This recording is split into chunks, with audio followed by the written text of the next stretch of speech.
Welcome back to the deep dive. Today we're tackling something really foundational. We're trying to pull out the permanent rules of global power from a work that honestly shaped world history. Alfred Thayer Mahan's 1890 book, The Influence of Sea Power Upon History. Yeah, Mahan's book is, well, it's the one that really laid out the rules for naval strategy. It Yeah. gave these rising powers a kind of roadmap for dominance. But what makes this deep dive so interesting, I think, is that Mahan wrote this right in the middle of massive technological change. It's change, right? Totally. Navies were switching from coal to oil. You had new kinds of explosives replacing old cannon ordnance. The first submarines were popping up, wireless. Telegraphy was just emerging. So the actual way naval battles were fought was being turned upside down. Exactly. But Mahan's big point is that the underlying strategy, the framework, that stays the same. So our mission here is to sort of sift through that, find those principles that last, whether you're commanding, I don't know, a 74-gun ship of the line, that was the big capital ship back then, or flying jets off a supercarrier today. Right. We need to pull apart the fundamental stuff from the shiny new tech that always changes. And we should probably acknowledge that Mahan's ideas spread like wildfire globally. Theodore Roosevelt loved him. The Imperial Japanese Navy basically adopted his playbook. Everyone did. But it wasn't necessarily because he did, like, groundbreaking primary source research. He actually relied a lot on secondary sources. So what was his magic then? I think it was his writing style, really vigorous, and his knack for taking all these scattered historical events and weaving them into one clear, straightforward theory. And his timing was just perfect. How so? Well, you had this rise of new colonialism, massive industrial expansion, navies getting bigger. He basically offered a complete blueprint right when everyone was looking for one. Okay, let's get into that blueprint then. Starting with maybe the most critical distinction he makes. You miss this, you kind of miss the whole strategic game, separating strategy from tactics. How does he draw that line? Why is it so fundamental? Okay, so strategy. Strategy is the big picture. It's about how you position your forces across the whole theater of war. It covers where your bases are, your logistics, keeping your communication lines open, and crucially, deciding what your main objective is. And these are the permanent parts. Mahan insists they are, yeah. They're based on things that don't really change geography, the limits of supply, basic human behavior in conflict. He says they're founded upon a rock. Okay, solid. And tactics. Tactics is just about what happens when you actually make contact with the enemy, how you maneuver your ships or troops on the battlefield itself. And because that depends entirely on the weapons you have, the range of your guns, the speed of your ships, whether you have radar tactics, are always changing. Right, tactics change with tech, that makes sense. But Mahan points out something interesting, that there's often this really long delay between a new weapon showing up and the tactics actually catching up. Why are military leaders often slow on the uptake like that? It seems to be a mix of things. Part of it is just institutional inertia. Huge amounts of money, training, careers are all tied up in the old way of doing things. Comfort zone. Definitely. And then there's a psychological bit, too. Military thinking often focuses on playing it safe with new tech, minimizing the risks, rather than figuring out how to really maximize its advantages. Like the example of the broadside sailing ship. Exactly. You had this ship that could deliver this massive, coordinated punch of cannon fire. But it took ages for the tactic that fully exploited it, the line of battle, to become standard. Why? Because admirals were, frankly, scared to risk their expensive ships in these close-up slugfests. They had the new tool, but they were still trying to fight like older galley fleets. It feels like that happens over and over again. We invent something new, and the first instinct is to just slot it into the old plan. Maybe human resistance to change is the most permanent principle. Huh. You might be right. And that idea leads us nicely into a really great analogy Mahan uses from the Age of Sail, but one that actually works even without wind power. The idea of the gauge. Okay, the gauge. In sailing ships, you had the weather gauge and the lee gauge. Weather gauge meant the wind was blowing from you towards the enemy. Lee gauge was the opposite. Why was this simple positioning so strategically important? Well, the weather gauge basically gave you the strategic initiative. It meant you held the power to decide whether to fight or not, and really importantly, how the attack would happen. You controlled the opening moves. So you could dictate the terms of engagement. Pretty much. Now, Mahan does point out it wasn't risk-free tactically. When the fleet with the weather gauge bore down to attack, they often had this awkward period where their bows were pointed at the enemy, exposing them to concentrated fire down the length of their ships what they called a raking or enfilading fire, before they could turn and fire their own broadsides. So choosing the weather gauge meant accepting a higher tactical risk at the start for the prize of overall strategic control. And this difference led to different national approaches. It really did. Think about the English. Their whole national strategy depended on controlling the seas for trade. So they needed to be able to destroy enemy fleets decisively. That meant they usually wanted the weather gauge. They were willing to take some hits early on to force a decisive, close-range battle. Offensive mindset. Yeah. And the French. The French government, well, they were often reluctant to spend big money on the Navy. We'd probably come back to that. The Navy was often seen as supporting land campaigns or just protecting the coast. So French admirals were frequently ordered to be cautious, preserve their ships. Meaning they often preferred the lee gauge. Often, yes. Their goal was more defensive, use their position to cripple the attacking English ships as they approached, maybe break off the fight, and save their fleet. They weren't usually aiming for that knockout blow. It was about preserving the force, sometimes overachieving the mission. Okay, so wind determined the gauge back then. If wind is irrelevant now, steam, nuclear power, what gives a fleet the weather gauge today? What gives it that offensive edge? Mahan's principle translates pretty directly. The advantage isn't the wind anymore. It's about having greater speed and also better tactical uniformity, meaning your ships can maneuver together effectively. So the faster fleet holds the modern gauge. Essentially, yes. The side that can concentrate its force faster, get to the key spot first, and dictate how the engagement begins, that side holds the modern equivalent of the weather gauge. That fundamental principle, the power that comes with the offensive, being able to choose the time and place, is still absolutely central to strategy, no matter how your ships are powered. That really clarifies the strategy versus tactics thing. Okay, let's pull back from the fleet battles for a moment and look at Section 2. What makes a nation capable of becoming a sea power in the first place? Mahan seems to think it's less about government policy and more about, well, natural conditions. He really does. He points to things like a nation's geographic position, its physical size, how its coast is shaped, and maybe most importantly, the number of its people and their character, their relationship with the sea. These factors, he argues, tend to determine whether a nation is naturally drawn to the sea or maybe even driven to the sea. Drawn versus driven. Can you illustrate that with his comparison of Holland, England, and France? Sure. Let's start with Holland, the Netherlands. They were definitely driven to the sea. Their own land just wasn't very fertile. Estimates back then suggested it could only support a fraction, maybe an eighth, of their population. So sea power was survival for them. Absolutely. It was pure necessity. They had to get into fishing, then into carrying goods for other nations, becoming the wagoners of all seas, then trade, manufacturing. If they lost control of the sea, their economy would collapse, people would starve. It was existential. Okay, in England, different story. A bit different, yeah. England was more drawn to the sea. It wasn't facing starvation, but it also didn't start with huge internal resources. Its island position, though, made the sea a natural highway. It needed to import raw materials and export finished goods to build its wealth. So the sea was the path to prosperity, not just survival. Exactly. Sea power became essential for building, protecting, and expanding that trade network, which in turn fueled its national growth. The sea was their road to riches. Which brings us to France. Mahan seems to see France as a kind of warning. Yeah, France is the classic example of a powerful continental nation that struggles with sea power. France had everything going for it on paper. Great harbors on both the Atlantic and Mediterranean, huge natural resources, a rich, pleasant land. But that was the problem. In a way, yes.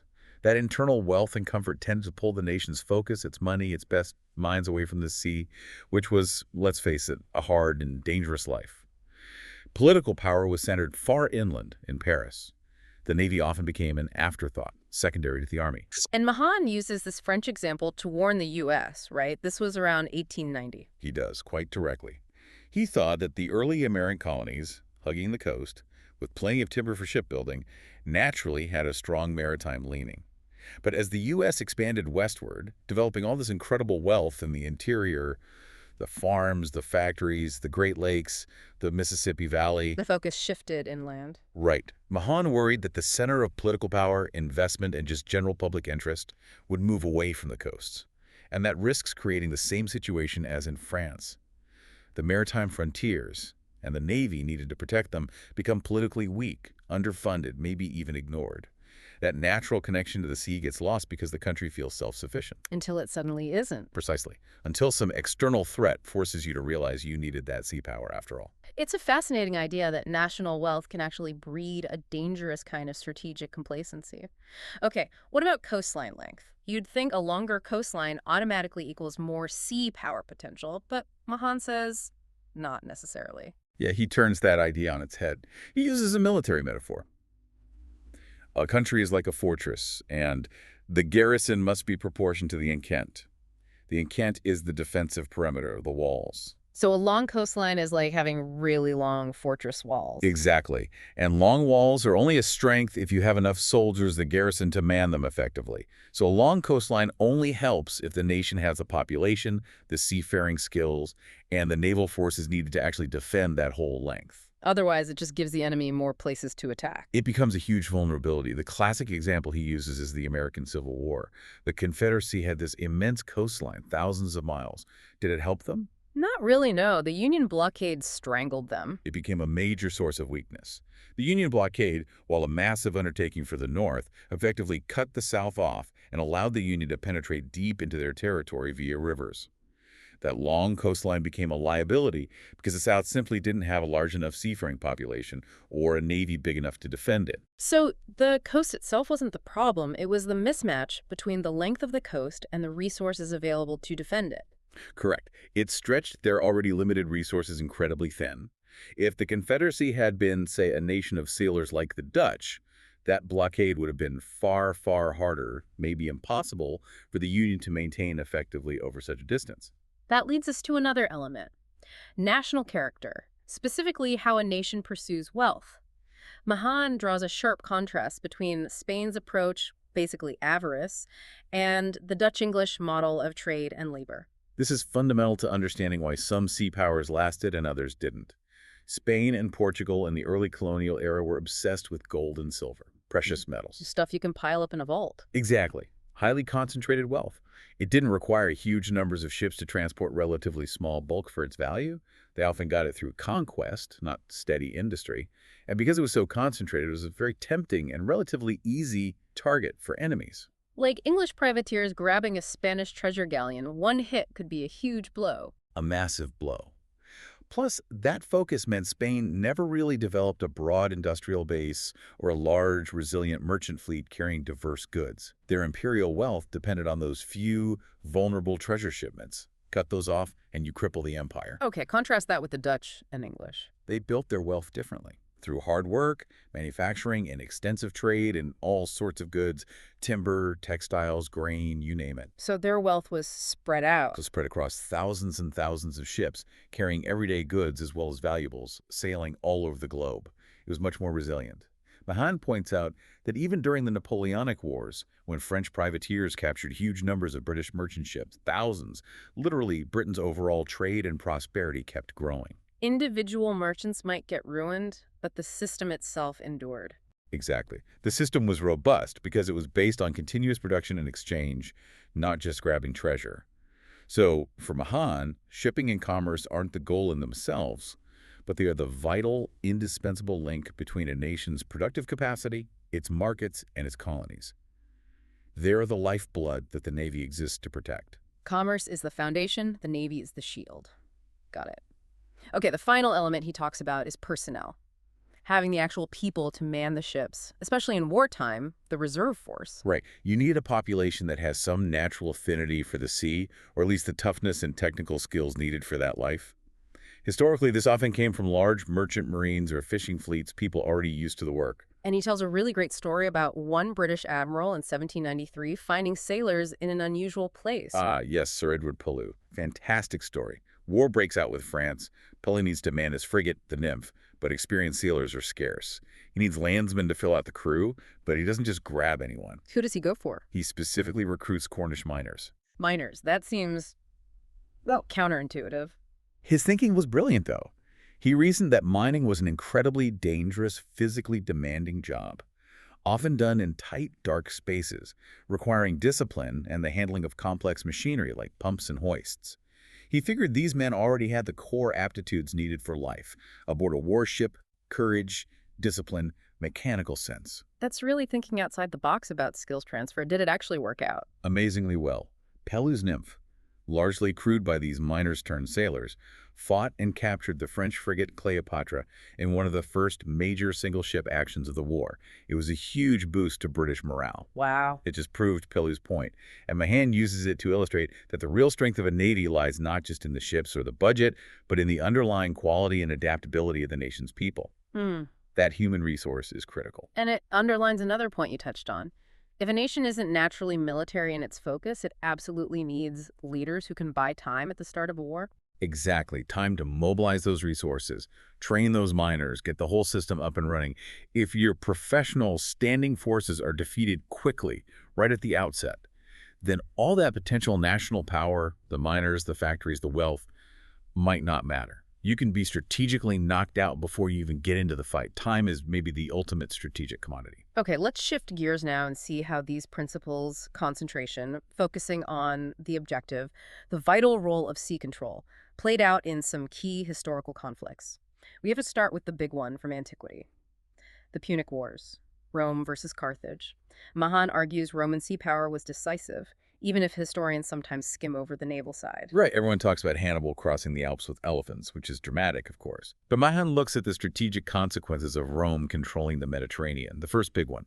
It forced Hannibal into that unbelievably long and costly land march from Spain through Gaul and over the Alps. Instead of just sailing across. Exactly. That march cost him maybe half his veteran army and wrecked his logistics before he even fought a single major battle in Italy. Roman sea power denied him the quick, direct route. So the Navy didn't stop him directly, but it dictated his path in a way that severely weakened him. It shaped the entire campaign. And once Hannibal was in Italy, Roman sea control continued to pay dividends. Rome could move its own legions and supplies relatively easily by sea between Italy and Spain, which was Hannibal's main base of support. Hannibal was stuck marching overland, while Roman reinforcements could travel by ship. That's a huge advantage in logistics and flexibility. Massive. And the really decisive moment, Mahan argues, came when Hannibal's brother, Hasdrubal, tried to bring reinforcements. He also had to take the land route. He did. Because of Roman sea control, he couldn't risk sailing directly to Italy. He had to follow Hannibal's path over the Alps. This separation, forced by sea power, was critical.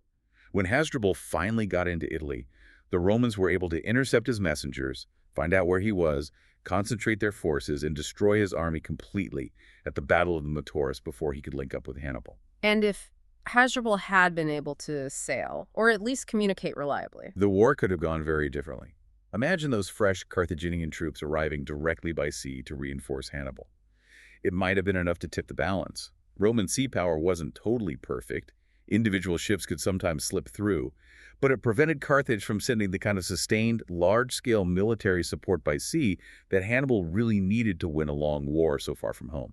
it denied him strategic sustainment. Okay, let's jump forward nearly 2,000 years to a battle everyone's heard of, but Mahan puts a different spin on it. Trafalgar, often seen as Nelson's ultimate tactical victory, right? Right, the brilliant maneuver, breaking the enemy line. But Mahan says, hold on. Trafalgar was really the final act in a great strategic drama. The real victory wasn't just Nelson winning that battle. What was the real victory then? The real victory for Mahan was England surviving Napoleon's grand invasion plan. That complex scheme Napoleon hatched to unite the French and Spanish fleets, lure the British fleet away to the West Indies, dash back, control the English Channel for a few days, and ferry an invasion army across. That whole plan had actually failed strategically before the Battle of Trafalgar was even fought. How did it fail beforehand? It failed because of the incredible strategic patience and endurance of the British Navy, especially their relentless blockades of French ports, and crucially, because of Nelson's absolute focus on the main objective, the enemy's fleet. Explain Nelson's insight there. It seems obvious to chase the enemy fleet, but what made his approach so strategically sound in Mahan's view? Well, Nelson might not have known every detail of Napoleon's plan, but he grasped the core strategic truth. The French fleet, blockaded in Toulon, was the key piece, the controlling factor. He famously called it his fleet. His responsibility. Exactly. So when that fleet slipped out of Toulon, Nelson didn't just sit there guarding the Mediterranean. He made the crucial decision to abandon his post and chase them, all the way across the Atlantic to the West Indies and back again. That took serious nerve. Immense strategic clarity and energy, By relentlessly pursuing that main French force, he kept the British fleet concentrated and ultimately positioned it correctly to intercept the combined French and Spanish fleet off Cape Trafalgar. He basically ensured Napoleon's fleets couldn't unite and control the channel as planned. The invasion threat was already dead in the water before the famous battle. So the lesson of Trafalgar isn't just about tactics, it's about identifying and neutralizing the enemy's main strategic force, which leads perfectly into Mahan's famous argument against relying only on commerce raiding the guerre de course. Oh, Mahan pulls no punches on this one. He calls relying mainly on commerce raiding a most dangerous delusion. He admits it looks attractive, especially to governments wanting to save money. Cheaper than building huge battleships. Way cheaper. Mm-hmm. But he argues that historically, it's never ever been enough on its own to defeat a major maritime power. It's a secondary effort, not a war-winning strategy. And he uses two big historical comparisons to make his case. First, the Dutch decline in the 1650s. Right. The Dutch were the dominant economic power back then. How were they brought down? Not by commerce raiders picking off their ships one by one. No, it was Oliver Cromwell's powerful English battle fleets. They won command of the sea and pitched battles, and then they blockaded Dutch ports. Shutting down their trade completely. Totally. The result was economic catastrophe for the Dutch. That famous line about grass growing in the streets of Amsterdam. That's what happens when a truly maritime nation loses control of the sea lanes to a superior battle fleet. That's fatal. Okay, now contrast that with France under Louis XIV later on. They actually did make commerce raiding a primary strategy, didn't they? They did. Louis XIV was running out of money for big naval campaigns, so he unleashed brilliant privateers, guys like Jean Bart. And they were incredibly successful, tactically speaking. They captured thousands of English and Dutch merchant ships over the years, caused huge losses for individual merchants, sent insurance rates soaring.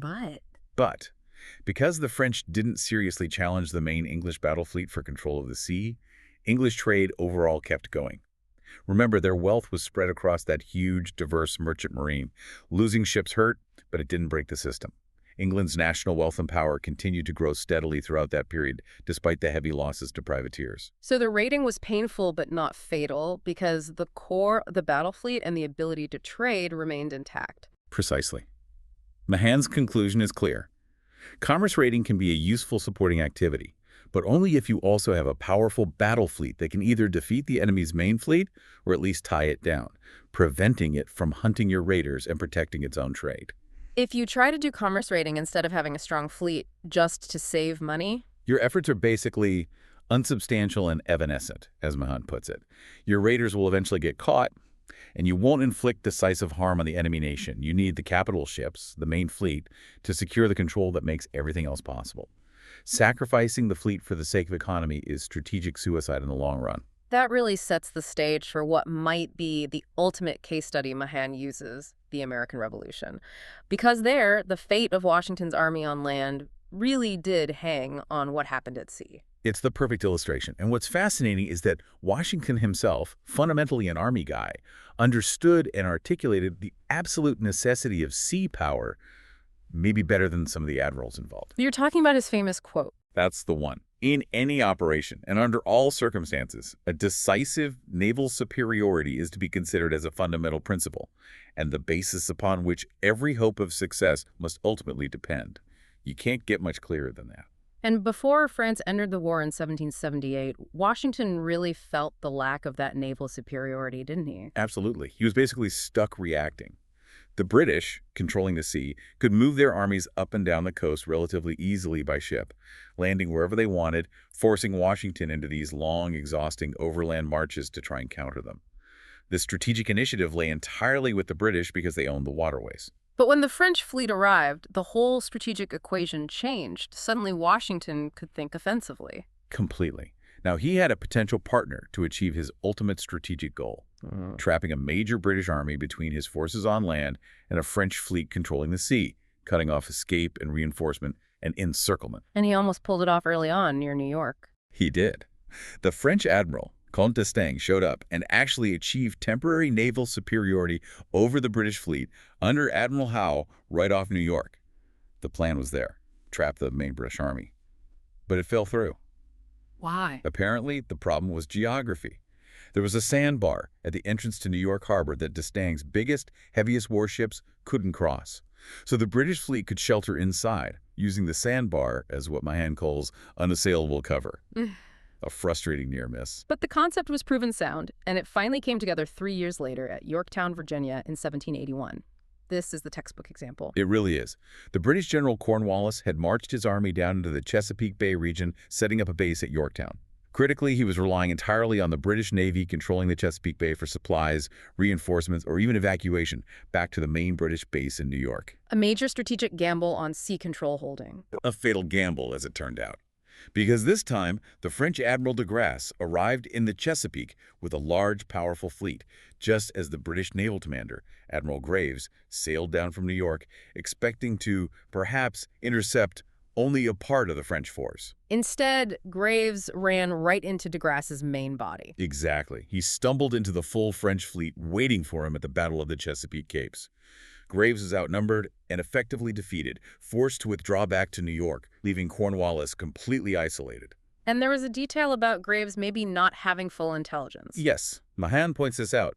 Apparently, Graves didn't get a clear picture of just how strong de Grasse was because a couple of his frigate captains, sent ahead to scout, supposedly didn't follow orders correctly and anchored too early, failing to report back the full French numbers.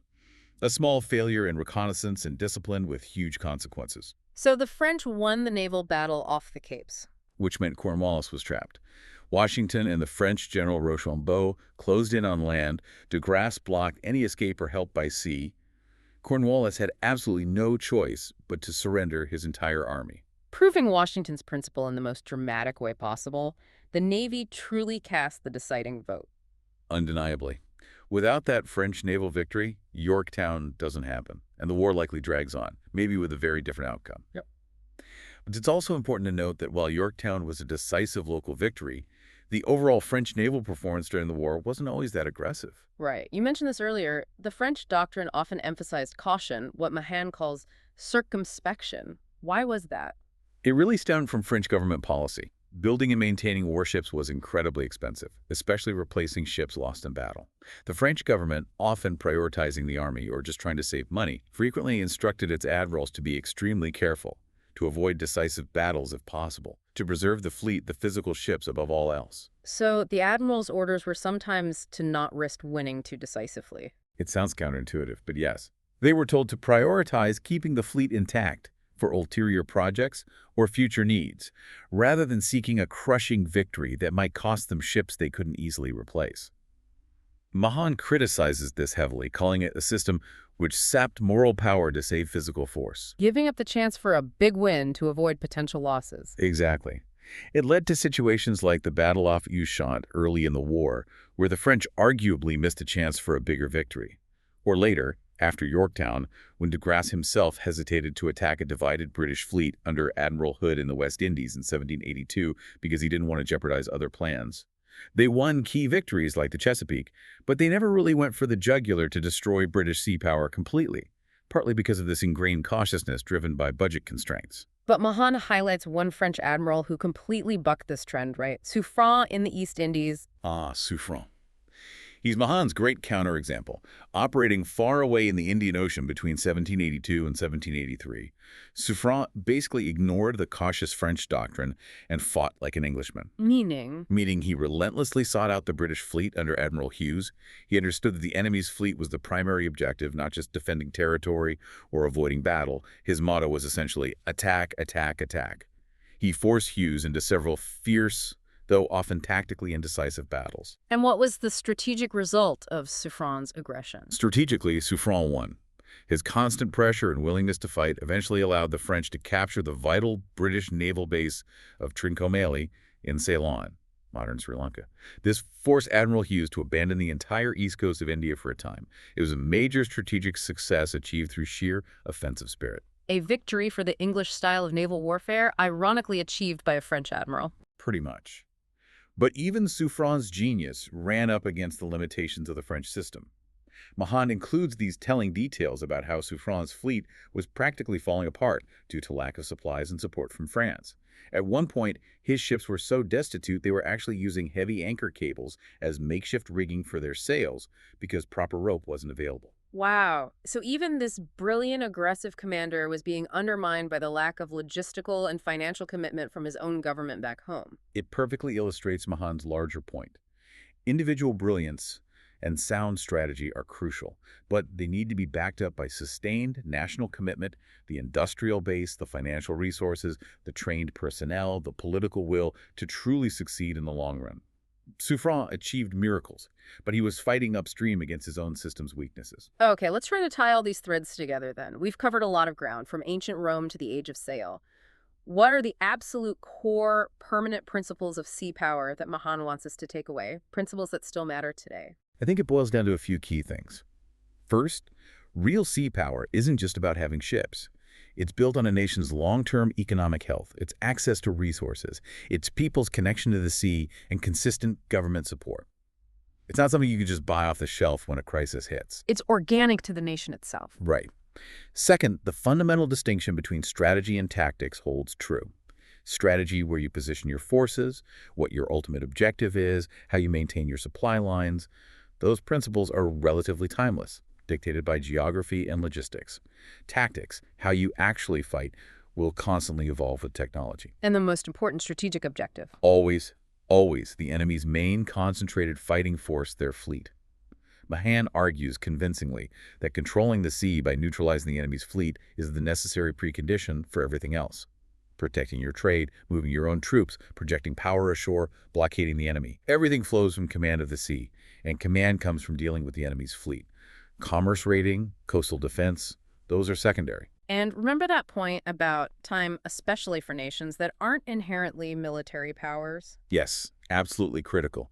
You need to have enough military strength and being at the start of a conflict to win time. Time to mobilize your greater national resources, your industry, your population. If your initial forces are crushed quickly, you might never get the chance to bring your full potential power into play. That initial battle, securing that breathing room, can be everything. Okay, that brings us to our final thought for you, the listener, to chew on. We talked about the American Revolution and how a key British mistake was abandoning the important naval base at Narragansett Bay, partly because they felt they had to divide their forces to cover other places, like New York. Right, trying to be strong everywhere, they risk not being strong enough anywhere truly decisive, especially when the French fleet showed up and concentrated against one part of their dispersed force. The lesson Mahan draws is about the danger of overextension and the vital importance of concentration. So, the provocative question for today is, to what extent do modern great powers, with global commitments and interests spread all over the map, risk falling into a similar trap? By trying to maintain presence and respond to crises everywhere, do they risk being unable to concentrate decisive force quickly enough if a major challenge arises unexpectedly in one key strategic theater? Are they potentially sacrificing true strategic concentration, the ability to win the main fight for the sake of global posture? It's a question rooted directly in Mahan's principles about focus, objectives, and the inherent limitations imposed by geography and logistics, principles that arguably matter just as much today as they did in 1890. Something to think about.